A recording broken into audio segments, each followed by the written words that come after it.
and we welcome you to South Charleston, week number 4 of the high school football season here on our hometown high school football game of the week, brought to you by Jim Twiggs and David Mouty, your All-State agents throughout Clark and Champaign counties. Last year, it looked like in a lot of years this would be Southeastern's ball game. It wasn't.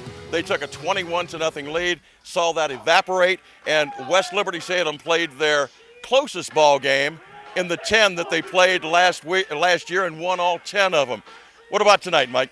You know, like you said, the last 10 years, West Liberty Salem's won this game only twice. Yes. In the last 10 years has Southeastern even been able to get more than 7 points. Their highest was a 41-14 loss back in 2003. But, you know, you got to wonder how Riley Sims, he's only 5'1", but he's 200 pounds and a heck of a load to bring down. Boy, he's just like me. Like a spark plug. Yes. First of all, but you got the coach down there. Let's go right down there now as we join in with Mike Hirn. Mike?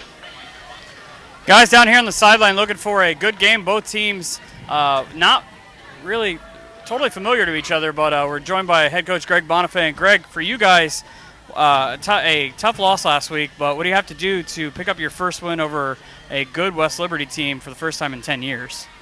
We got to protect the football, make plays.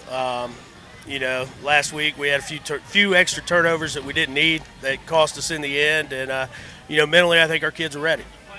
Now, they have a really good quarterback in Riley Sims, ran for over 600 yards last year. What are you guys going to try and do to contain him?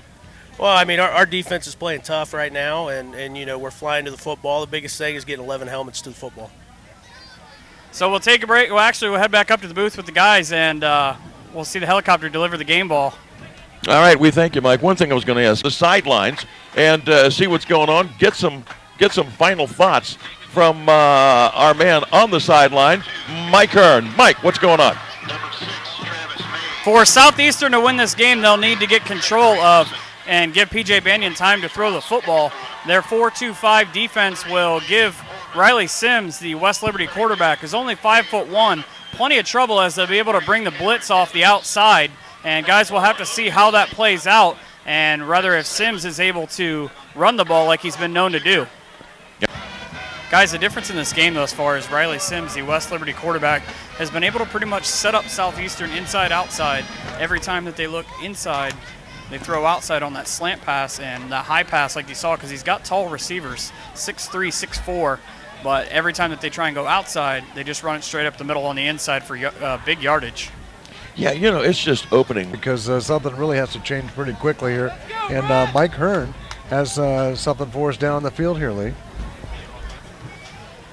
5 plays, 57 yards. Actually, 6 plays, 57 yards. 5 runs, 1 pass. But the difference is in a 4-2-5 defense, you have 2 outside linebackers who are almost like a hybrid safety.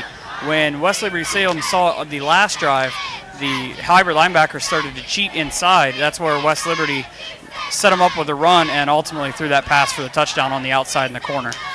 Boy, you know, yeah, they are the complete package. Shall we? Let's go down to the sideline right now as we join in with Mike Hirn. Mike. Right before that West Liberty 74-yard touchdown run by Mays, Southeastern had put together a very good drive, went 78 yards, 16 plays before the interception. They went to a hard count to try and draw off the West Liberty linebackers. They had some success all the way down the field, but just weren't able to get it in when it counted, and the quarterback may have forced one. P.J. Banyan trying to get one to his receiver in the corner. Not a bad idea, though. As the officials, coming over there and looking at that, that was a pretty good spot there. Let's go see what Mike Hirn has up for Southeastern has done a terrific job with P.J. Banyan of being able to throw the ball. I imagine you'll see a lot more of that in the second half. He's had a lot of room. He's been able to bootleg right to left. They've been using those hard counts like we talked about earlier, but he's been able to keep the West Liberty defenders on their heels and sort of not knowing what's coming next, guys. Yeah, and, it's about time that Lions here at halftime with our athlete of the week. No, we're not talking about Mike Hirn, but now we join Mike Hirn on the sidelines. Hey, guys, down here with the Buffalo Wild Wings athlete of the week, Taylor Perry from Southeastern. And Taylor, congratulations, first of all, but you've had a fantastic run in athletics and a 3.8 GPA here at Southeastern. Yeah, I worked pretty hard about it, so thanks. So you just told me you took your HCTs and got a 30 on your first try. There's not a lot of people that can say that, but you guys are in volleyball right now. How's the team looking? We're actually playing pretty well right now. Only have one loss in the league, so we're hoping to get a title for that one. And you play basketball as well? Yeah. How have you guys done so far? I see you're a MVP, a captain, a Clark County coaches pick. Is there anything that you don't excel in? Try to stay modest, but not really. I mean, well, that works. Guys, so we'll send it back up to the booth, but the Buffalo Wild Wings Athlete of the Week, Taylor Perry. All right, before the kickoff, let's head down to the sidelines, check in with Mike Hirn. The Tigers used a really simple offense there as they went 52 yards to pick up the touchdown. Before Mays picked up his second touchdown of the day, they're using the Bowling Green look that we talked about last week during Shawnee and Urbana.